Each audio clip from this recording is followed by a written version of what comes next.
amor e de paz, que ao despertar de um novo homem nos induz. Te conclama, irmão, de última hora a ingressar. Boa noite a todos, encarnados, desencarnados. Tem alguém aqui pela primeira vez? Não. Então todos conhecem os 5 princípios básicos da doutrina espírita, que são a existência de um Deus único, inteligência suprema, causa primária de todas as coisas, sempre existiu, jamais foi criado e é eterno. A existência também do espírito ou da alma, a comunicabilidade entre os espíritos, a pluralidade de vidas corpóreas e a pluralidade dos mundos habitados. A gente começa a falar da comunicabilidade dos espíritos. Mas antes da gente falar propriamente do tema, a gente vai tentar entender o que é o espírito. As religiões mais antigas, as filosofias mais tradicionais, sempre se questionaram o que seria o espírito. Porque como nós não vemos o espírito, para nós é como se ele não existisse. Para nós o que só tem realidade é aquilo que a gente pode perceber com os nossos 5 sentidos. De qualquer maneira, essas filosofias tentaram definir o que era o espírito. Espírito é uma palavra de origem latina, spiritus, e significa respiração, sopro, alma, coragem, vigor. O grego chamava os espíritos de pneuma, que significam ser, espírito, influência espiritual. E os hebreus chamavam o espírito de ruá, significando a psique, o sopro, a alma e o princípio da vida. E a gente começa o nosso estudo de hoje na questão 282, onde Kardec pergunta aos espíritos se é possível que os espíritos se comuniquem. Nós já sabemos que eles se comunicam, porque esse é um dos princípios da doutrina espírita, que é a base da sua formação. Agora, de que maneira eles se comunicam? Fica um questionamento aí. Como é que eles se comunicam? Eles se comunicam pelo pensamento, eles se comunicam pela linguagem articulada. Mas como assim? Se nós não temos mais o corpo, quando estamos no mundo espiritual, não temos mais o corpo físico, como assim eles se comunicam pela linguagem articulada? Quanto mais vinculados à matéria e aos interesses da matéria, quanto mais densas forem as nossas energias, mais difícil para nós será fazer essa comunicação pensamento a pensamento. Isso é uma característica dos espíritos superiores. Os espíritos medianamente superiores ou inferiores, quando a grande maioria dos habitantes da Terra, nos comunicamos pela linguagem articulada, através do perispírito, que é o corpo espiritual, é o corpo que nos antecedeu nesta vida física e é um corpo que vai nos acompanhar durante muitas e muitas e muitas encarnações, até que nós nos tornemos espíritos perfeitos. Ora, o perispírito é constituído pelos elementos materiais do planeta ao qual nós estamos vinculados. Isto quer dizer que um habitante de Marte tem um perispírito diferente da gente. Um habitante de Vênus também tem um perispírito diferente da gente. Então, o perispírito é formado pelos elementos oriundos do planeta Terra. Pois bem, o perispírito, então, segundo Hernani Guimarães Andrade, é o MOB, né? O modelador dos nossos corpos, o modelador biológico, ou seja, os nossos corpos são reflexo do nosso perispírito. O perispírito tem muitas características, ele tem muitas funções. E uma das funções dele é registrar todos os nossos atos, todos os nossos pensamentos e todos os nossos sentimentos. Fica tudo registrado ali. A bem da verdade, essas informações ficam registradas no corpo mental, que é um HD. Dependendo da qualidade das informações, experiências que estiverem registradas nesse HD, nós teremos um corpo mais ou menos saudável ou um corpo mais ou menos enfermiço. Isto quer dizer que quando o espírito vai formar o novo corpo, porque na verdade quem conduz o processo embriológico é o espírito. É claro que aquele corpo tem ascendentes do papai e da mamãe, mas ele será formado a partir dos ascendentes espirituais daquele que será. Se existem culpas, se existem mágoas, se existem crimes no nosso HD, essas manchas, essas disfunções, elas vão aparecer no novo corpo físico. Então, os espíritos se comunicam pelas cordas vocais, digamos assim, do perispírito, os espíritos inferiores. E continuando, na questão seguinte, na 283, Kardec pergunta se os espíritos podem dissimular os seus pensamentos e os seus sentimentos. E aí a gente vai dizer que a gente não consegue dissimular absolutamente nada. O nosso perispírito, ele é transparente para aqueles que sintonizam na mesma faixa que a gente. Os espíritos inferiores, como nós, nos identificam. Sentem-se atraídos pela energia que emana de nós mesmos. Nós não conseguimos enxergar os espíritos superiores, porque eles vibram num outro tipo de energia, mas eles nos enxergam. Então a gente não consegue dissimular os nossos desejos, os nossos sentimentos, os nossos pensamentos. No mundo espiritual, a gente é o que é em essência. Assim sendo, nós não conseguimos nos afastar daqueles que têm certas afinidades conosco. É por isso que no mundo espiritual existem colônias de todo tipo, de toda ordem, em todos os lugares do mundo espiritual, que são constituídas na base das afinidades espirituais. Assim, os criminosos reúnem-se em colônias espirituais. Os suicidas reúnem-se também em colônias espirituais, onde cada um dos seus membros, de alguma forma, direta ou indiretamente, cometeu o suicídio. E assim por diante. Então, nós não conseguimos nos tornar invisíveis para ninguém.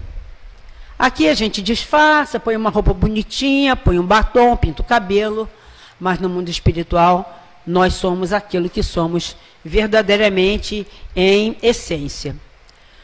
Então, Kardec continua inquirindo, né? Como podem os espíritos, não tendo corpo, comprovar as suas individualidades e distinguir-se de outros seres espirituais que os rodeiam? Kardec faz essa pergunta porque ainda à época de Kardec existia um consenso de que o espírito é o quê? O espírito é uma fagulha, o espírito é uma luz, o espírito é uma energia. Então, o espírito não tem forma. E isso é um fato, o espírito não tem forma. Quando a gente fala, eu vi um espírito me apareceu, eu tive uma comunicação com um espírito, na verdade, o que a gente viu, ou ouviu, ou teve um encontro, foi com um invólucro daquele espírito que é o perispírito. Então, cada um dos nossos invólucros são diferentes. Quando eu voltar para o mundo espiritual, eu não terei mais o corpo físico, mas eu vou poder manter esta aparência. Como assim vou poder manter? Porque eu posso mudar esta aparência e, por exemplo, constituir uma aparência de uma outra existência em que foi mais favorável para mim. Ou foi uma existência em que eu tive um maior aprendizado, de tal forma que no mundo espiritual eu poderei ter uma aparência diferente dessa, bastante diferente. Entretanto, aqueles que têm afinidade comigo e que fazem parte da minha família espiritual iriam me reconhecer. Mas a maioria de nós, pelo menos nos primeiros tempos, a gente mantém essa mesma aparência, de tal sorte que os nossos familiares que nos antecederam vão poder nos reconhecer assim que chegarmos. E, continuando, então, Kardec pergunta se os espíritos se reconhecem, aqueles que coabitaram na Terra durante um certo período, se eles se reconhecem. Sim, a gente se reconhece e reconhecemos também aqueles que nos antecederam e que fizeram parte da nossa família. Isso não quer dizer que assim que a gente desencarna, a gente vai encontrar todo mundo da família. Não é bem assim. Vai depender, é claro, das nossas conquistas, das nossas dificuldades reencarnatórias, e vai depender principalmente do nosso nível evolutivo. Porque a gente fica achando, quer dizer, nós que estudamos o Espiritismo, a gente sabe que não é bem assim. Mas alguns dos nossos irmãos acreditam que assim que a gente volta para o mundo espiritual, a gente se recorda imediatamente das outras encarnações que nós tivemos e que a gente vai reconhecer de pronto todos aqueles que constituíram o nosso círculo de amigos durante a encarnação que nós acabamos de ter e nas encarnações pregressas. Mas não é assim. A gente mal se lembra da encarnação que a gente acabou de ter e, quiçá, de uma ou duas encarnações para trás. E por que isso?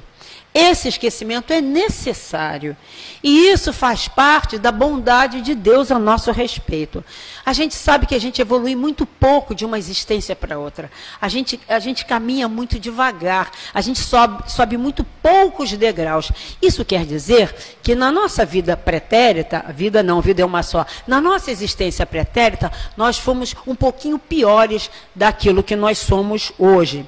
Então, nós vamos nos encontrar no mundo espiritual com alguns daqueles que fizeram parte da nossa família, desde que esses elementos estejam no nosso mesmo padrão vibratório, na mesma sintonia, no mesmo tamanho espiritual. Então, em seguida, Kardec pergunta se, deixando os despojos mortais, a alma imediatamente vê os parentes e amigos. A gente já respondeu. E aí, a próxima pergunta é: como nós somos acolhidos no mundo espiritual? É uma questão interessante. Por quê? Quando a gente deixa a Terra, as pessoas que permanecem aqui sentem muito a nossa falta, choram muito de saudades. Alguns dos nossos amores custam a se recuperar. É uma tristeza enterrar um ente querido, mas isso não acontece no mundo espiritual. A nossa chegada lá é motivo de alegria, porque é o reencontro com aqueles que nós deixamos antes de reencarnar. E, sobretudo, é o reencontro com o nosso benfeitor, com o nosso anjo guardião, aquele que foi designado por Deus para nos acompanhar desde que nós planejamos uma nova reencarnação. Agora, se nós formos homens e mulheres justos, homens e mulheres de bem, nós seremos muito bem acolhidos, é claro, como um velho amigo que retorna à casa. Mas se nós tivermos um comportamento muito equivocado, muito distante das leis de Deus, nós não seremos recebidos pelos nossos amores. Seremos recebidos por aqueles que fizeram parte do nosso grupo de crimes, de erros, de equívocos, de vícios.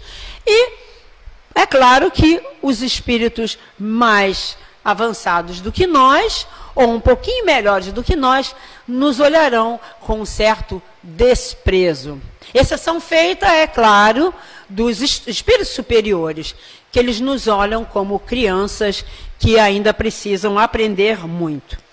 Agora, os maus, eles ficam muito felizes de nos receberam, porque o ditado popular diz que a miséria adora a companhia. Ora, os maus não têm paz do lado de lá. Os maus não têm ventura, os maus não são felizes e eles se sentem privados da misericórdia divina. Ora, então eles ficam felizes de que eles não estarão amargando sozinhos aquelas dores, terão companhia. Então eles se sentem de alguma forma felizes quando os maus voltam para o mundo espiritual. E aí a próxima pergunta é sobre se os nossos parentes e amigos vêm nos visitar. Olha, muitos vêm nos visitar. Agora, se nós seremos capazes de enxergá-los, é uma outra história. E aí a gente se lembra do nosso lar, logo nos primeiros capítulos, quando o espírito André Luiz passa 8 anos no umbral, e assim muito revoltado, porque ele era meio descrente, ele não se preocupava muito com essas questões religiosas, ele achava que aquilo era bobagem, ele lembrava que a mãe havia ensinado a ele as orações, mas ele não achava aquilo importante, não. Ele achava que aquilo era uma prática de homens e mulheres tolos. Então ele teve muita dificuldade no mundo espiritual, até porque quando ele ficou nas zonas escuras, ele era acusado permanentemente de suicida. E aquilo revoltava muito. E um dia, depois de muito sofrer, passar muita fome, muito frio, muita sede, muitas acusações, ele lembra-se da mãezinha, faz uma prece sentida e olha ao seu lado um homem, um senhor muito calmo, muito bondoso, muito luminoso. E ele pensa que aquilo é um anjo de Deus que viera tirá-lo daquele sofrimento. Esse espírito era Clarencio, um dos trabalhadores da colônia Nosso Lar. Então Clarencio o recolhe e ele é levado para o hospital da colônia Nosso Lar. Bom, ele passa aquele tempo de recuperação e tudo, e um belo dia, passados alguns meses, ele pergunta pela mãe dele. Ele gostaria de ver a mãe dele. A mãe dele, a dona Laura, já estava num plano muito superior, muito envolvida com muitas tarefas. Mas eles arranjam um jeito de promover esse encontro entre os dois. Então ele é adormecido e ele vai desdobrado a uma zona intermediária entre o plano que ela habitava e o plano em que ele estava. E lá ele começa a reclamar do tempo que ele ficou, de como ele foi abandonado, de como ele sofreu, de como ele foi vilipendiado, de como ele foi... Enfim, só reclamava.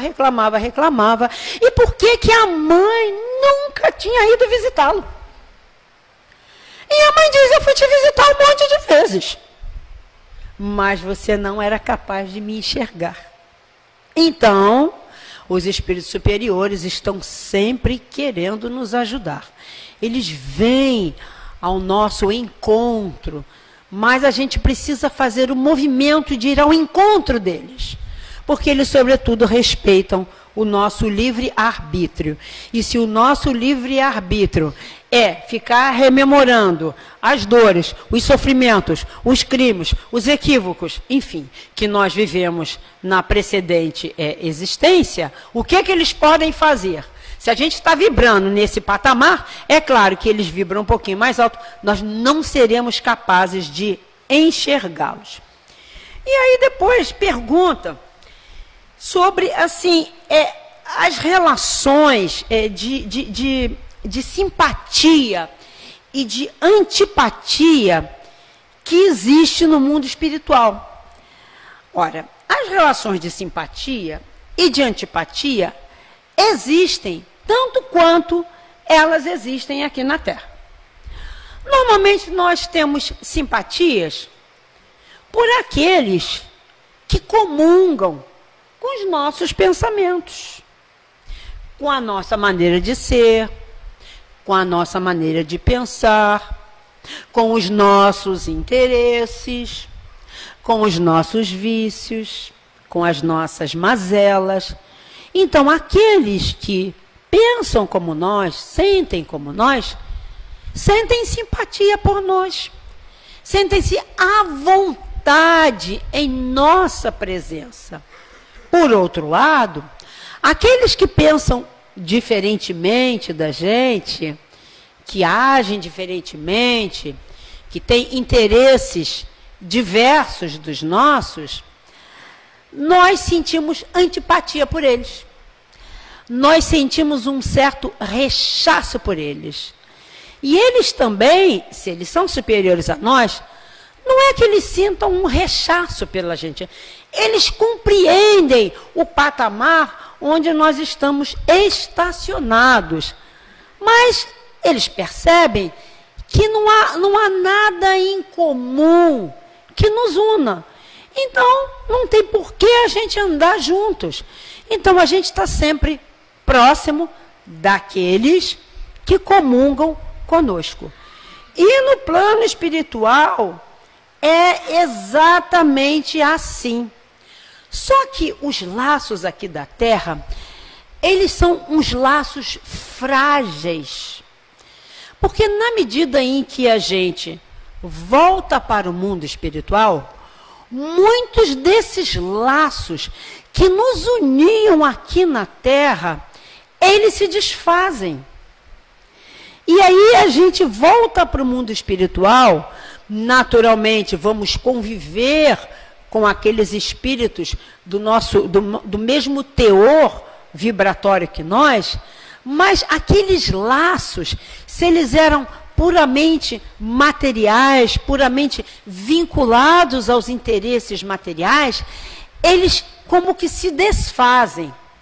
Entretanto, entre os espíritos superiores, cujo laço é menos material que nos espíritos inferiores, esses laços se fortalecem no mundo espiritual.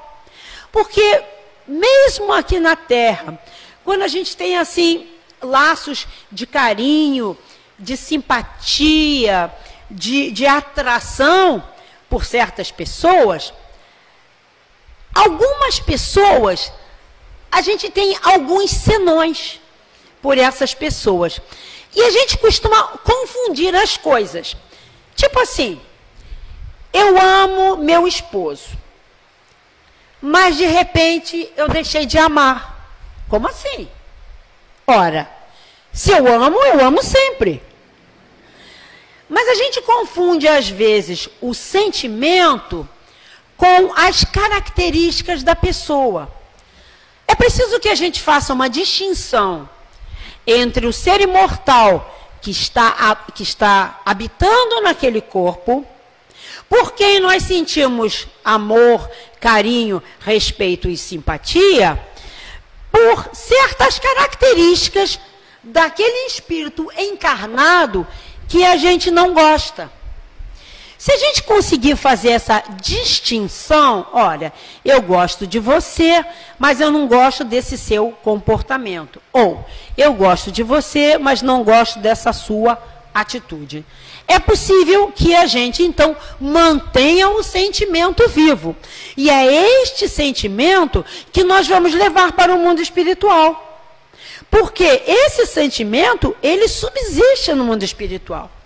As manias, os comportamentos que nos desagradavam e que faziam parte da persona, da personalidade que estava encarnada naquele corpo, ela deixa de existir, porque eram comportamentos, ou eram vivências, ou eram gostos totalmente vinculados à vida do planeta, à vida material do planeta. Uma vez que a gente não tem mais esses desejos, essas vontades, esses vícios, o que resta? O que resta, então, É o amor, é o sentimento. As vicissitudes das paixões, elas deixam de fazer sentido no mundo espiritual. E aí ele pergunta se existe ódio entre os espíritos. Ah, existe ódio, sim. É claro que se os espíritos que se odiavam aqui na Terra, eles só o faziam porque eram impuros.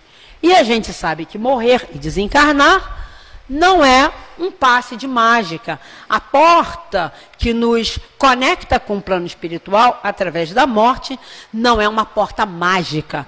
Então, se a gente tinha mágoa, se a gente tinha ódio, se a gente tinha ressentimento, e se a gente tinha inimizade, a gente vai continuar tendo. Entretanto, nós seremos sempre socorridos pelos nossos benfeitores, que vão nos alertar que o motivo pelo qual haviam dissensões, que eram motivos totalmente vinculados aos interesses materiais, não tem mais razão de ser. E se não tem mais razão de ser, também não tem razão de ser que a gente continue com esse ódio, com essa inimizade, com essa dissensão. Como também não faz mais sentido manter animosidade, não faz sentido manter ressentimento. E aí os espíritos até fazem uma comparação para Kardec, quando ele diz, por exemplo, que dois colegiais eram amiguinhos, eram coleguinhas, e de repente se tornaram inimigos, porque talvez um dos dois tenha se interessado pela namorada do outro, ou um dos dois tenha dado algum tipo de prejuízo ao outro, e eles ficaram brigados, deixaram de ser colegas. Mais tarde, na vida adulta, eles voltam a se reencontrar. E relembram como eles eram amigos, como eles eram companheiros, e relembram também o motivo pelo qual eles deixaram de ser amigos. Eles acham aquilo de uma bobagem, de uma infantilidade. Ah, aquilo foi na época da nossa adolescência. Que coisa mais sem graça, que coisa mais sem pé nem cabeça. Aquela menina pela qual nós brigávamos, ela não quis nem a mim nem a você, casou com outro. Vamos voltar a ser amigo. Então, para os espíritos medianamente esclarecidos, isso aí não permanece, né? Agora, a lembrança dos atos maus constitui obstáculo entre dois espíritos que estão no mundo espiritual? Essa pergunta é uma continuação da pergunta anterior.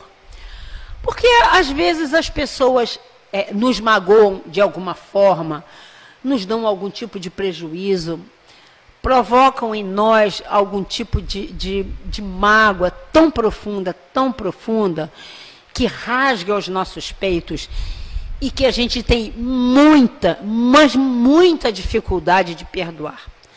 E a gente leva aquele ressentimento por anos a fio. E cada vez que a gente lembra daquilo, por isso que fala ressentimento, é repetição, a gente volta a sentir aquilo novamente. Por isso, a advertência de Jesus de que a gente deve fazer um exercício de perdão enquanto estamos a caminho. Existem muitas abordagens, existem muitas técnicas para que a gente vá vencendo esse mal-estar que a atitude do outro nos causou. Porque se a gente não consegue se livrar desta mágoa, deste ressentimento, a gente vai levar isso para o mundo espiritual.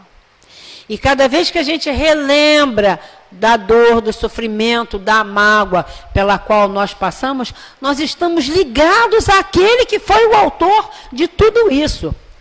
E esse camarada ou essa pessoa, muitas vezes não está nem aí para a gente. Nós é que carregamos esse peso dentro de nós. E voltando para o mundo espiritual, nós levamos esse ressentimento, essa mágoa, e ao nos defrontarmos com esse alguém no plano espiritual, nós vamos continuar ressentindo a mesma coisa. Então, quando Jesus nos adverte de que a gente precisa fazer o exercício do perdão enquanto estamos a caminho, é porque se a gente não fizer esse exercício, e quem tem que fazer esse esforço é quem tem mais consciência. É difícil? É. Agora, por que é difícil? Porque porque a gente é orgulhoso. A gente é muito orgulhoso. Foi o outro que me deu uma volta. Foi o outro que me deu um tombo. Foi o outro que me traiu. A gente não se implica no processo. Não existe nenhum processo de dor, de sofrimento, em que ambas as partes não estejam de alguma forma implicadas. E quando a gente assume a nossa parte em tudo que aconteceu, e a gente tem que ser muito corajoso para olhar para dentro de nós e ver qual é a parte que nos coube. Às vezes a gente só descobre isso numa regressão, num processo de psicoterapia, no processo de meditação, e aí a gente encontra-se com essa parte que faz parte de todo o processo de desajuste. E aí, então, no mundo espiritual, a gente leva isso, e isso dificulta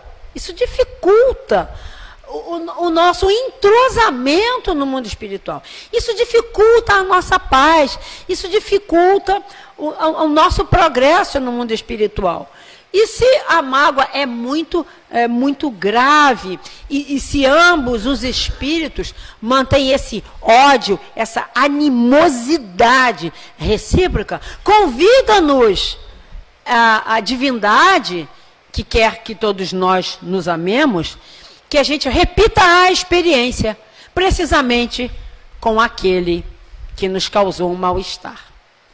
Talvez numa outra condição, diferente daquela, mas estaremos juntos novamente para a gente rever aquele processo. Na medida que a gente faz o esforço de perdoar, e é um esforço, é um exercício, é como se a gente se alçasse um pouquinho acima daquela situação, e pode ser até que a gente volte com aquela pessoa, mas numa condição mais favorável a gente. Agora, às vezes a gente também prejudica. A gente sempre acha que a gente é o coitadinho, que a gente é a vítima. Nós somos muito maravilhosos, muito bonzinhos, muito certinhos.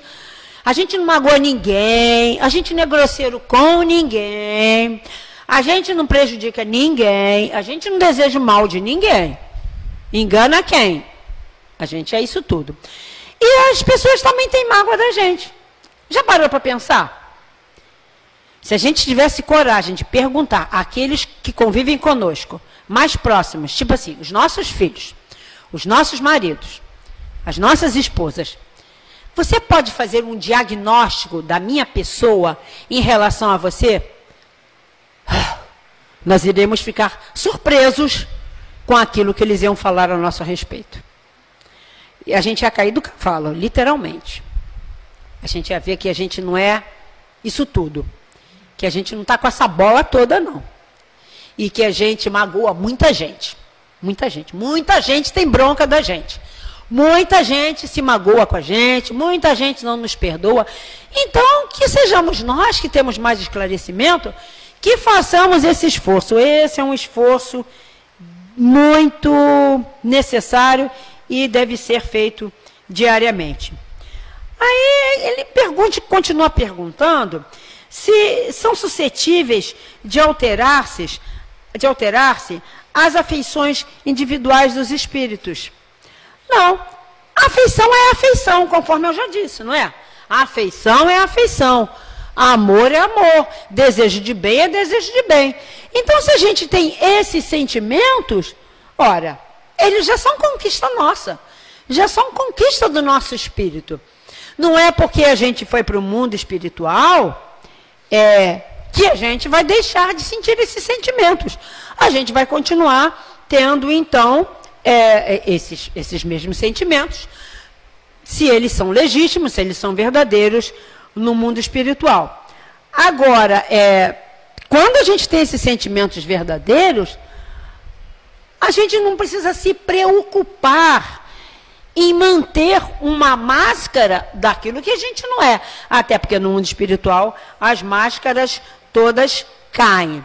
Assim sendo, as afeições que nós mantivemos aqui na Terra, elas vão se perpetuar no mundo espiritual. E aquelas afeições que nós também conseguimos cultivar em outras existências corpóreas, elas também vão se perpetuar no mundo espiritual, e é assim que se formam as famílias espirituais, que são diferentes das famílias consanguíneas. Muitas vezes, as famílias consanguíneas, elas só estão unidas aqui por contingências necessárias ao aprendizado, necessárias ao resgate, necessárias ao perdão. Mas elas não suscitam entre nós esses verdadeiros vínculos afetivos, de tal modo que, ao chegarmos no mundo espiritual, pode ser que nós nos separemos, porque não havia nada que nos unisse a não ser os laços consanguíneos. Então, essas pessoas, elas fizeram parte da família consanguínea, mas não fazem parte da família espiritual. Se bem que o objetivo de Deus é que exista uma só família. Então, ao longo do nosso processo evolutivo, aqueles que não fazem parte da nossa família espiritual, algum dia farão. Algum dia, de alguma forma, nós vamos ter que voltar a manter relações com essas pessoas em papéis diferentes, para que a gente desenvolva, então, o amor, a afetividade, isso tudo. Aí a gente fala, então, essa questão de almas, a gente escutava muito isso, de almas eternas, de almas gêmeas. Muita gente ainda tem essa fantasia de que nós fomos feitos só a metade. Quando Deus nos fez, Ele fez só a metade de nós. A outra metade que iria nos completar também foi feita por Deus. E está alhures. O que é alhures? Em qualquer lugar. Em qualquer lugar desse universo. Em qualquer lugar desses universos. Em qualquer lugar dessa galáxia. E aí eu peguei um dado, porque eu ia falar, não faz parte do estudo de hoje, mas eu ia falar de um dos pressupostos da doutrina espírita, que é a pluralidade dos mundos habitados.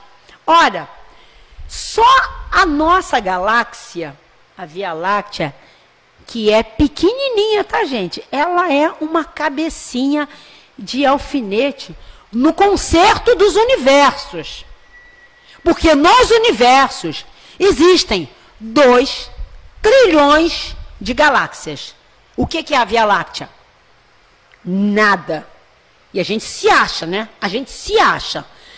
E na nossa galáxia existem aproximadamente 160 bilhões de planetas. O que é a Terra? Nada. Nada. Mas a gente continua se achando. E os cientistas dizem que 70% aproximadamente desses planetas tem uma estrutura parecida com a Terra. Portanto, capazes de habitar vida, de alguma forma.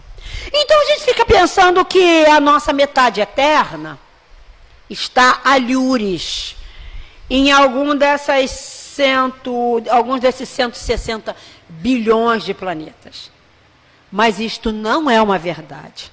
Isto não é uma fantasia. Isto é uma fantasia. Nós somos seres completos, feitos à imagem e semelhança de Deus, com todas as possibilidades de nos tornarmos perfeitos, conforme dizia Jesus, tão perfeitos como o Pai o é. É claro que isso é uma metáfora, nós nunca seremos tão perfeitos como Deus o é, porque Deus é único, mas muito perfeitos. Seguinte,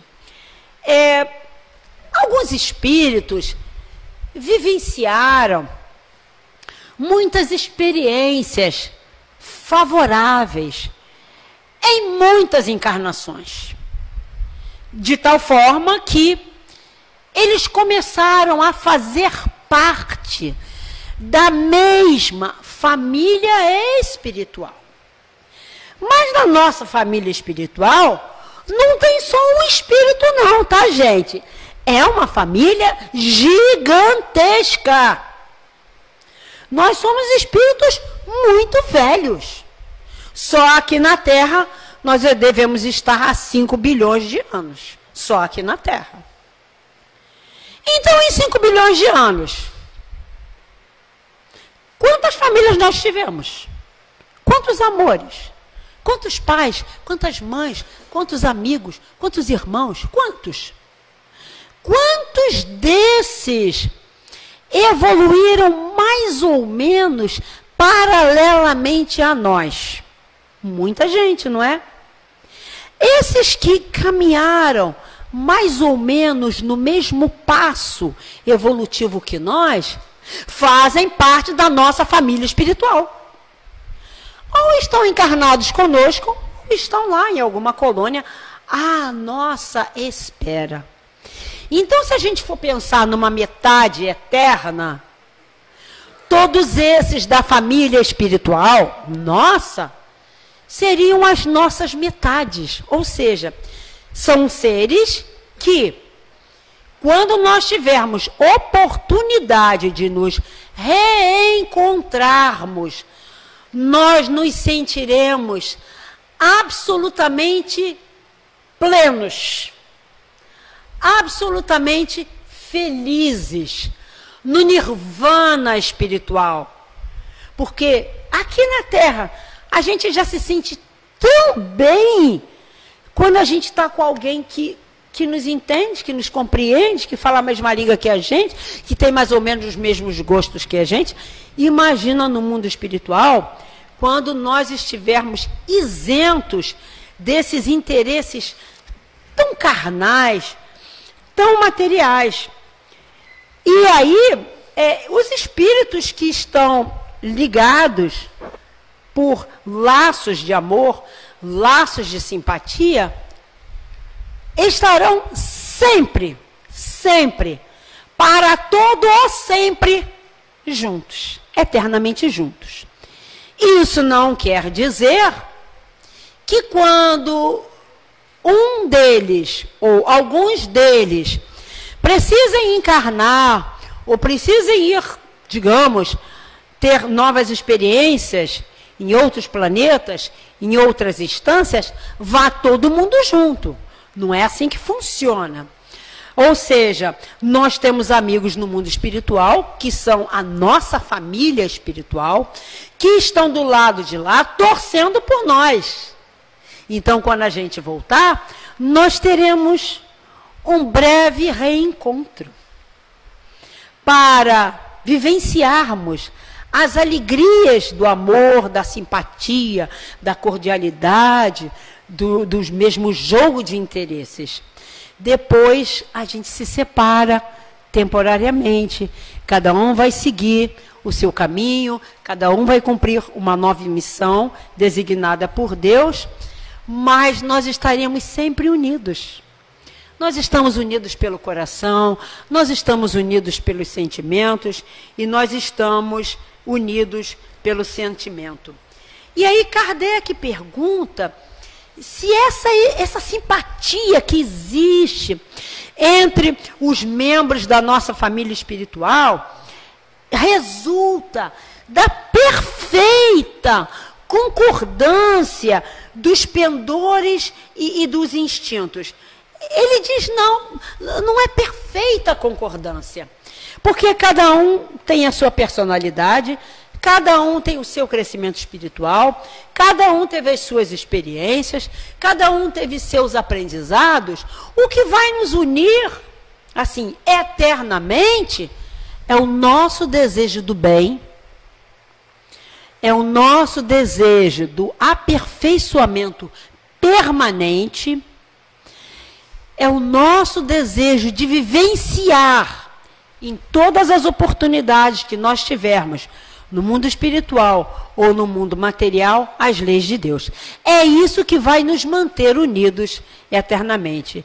E quanto mais a gente se esforçar para vivenciar essas leis, e a gente vai ter que se esforçar para sempre, mais próximos nós estaremos dos nossos amores. E se alguns de nós falhar, às vezes a gente falha, tem encarnações que a gente não consegue vencer. Em certas encarnações a gente avança muito pouco, devido às nossas experiências transatas. Mas aqueles que nos amam profundamente, que fazem parte da nossa família espiritual, muitas vezes eles renunciam às eternas venturas e voltam sobre seus passos para nos dar a mão, para nos socorrer. Vide a história de Alcione no livro Renúncia. Quem não leu, fica aqui a sugestão desse livro. Conta a história desse espírito, Alcione, um espírito de escol, que habitava regiões altamente superiores. Resolve novamente mergulhar na carne, mesmo contra a vontade dos seus superiores, para estar mais próximo de um espírito que ela amava profundamente. E a gente poderia dizer, seria a sua alma gêmea? Não, era um espírito que ela amava profundamente. E ela vem e se embrenha nas sombras da terra para estar mais próxima desse espírito, porque ela tinha certeza absoluta que a própria presença dela, o próprio amor dela, o próprio acolhimento dela iria tocar no coração daquele espírito e ia fazê-lo despertar para a necessidade do crescimento espiritual. E assim foi. Então essa é a mensagem que a gente tinha para a noite de hoje. Se alguém tiver alguma colocação, alguma pergunta, se eu puder responder, eu estou aqui à disposição. Se eu não puder, eu consultarei os universitários e darei a resposta. Renúncia. Renúncia. Eu sugiro que você prepare assim várias caixas daquele lenço, porque a gente chora muito, a gente viaja, fala, meu Deus, não existe um ser assim. Existe. E algum dia nós seremos assim também. Não dá nem para acreditar que a gente vai ser assim, mas a gente vai ser assim sim. No futuro, algum dia. É isso.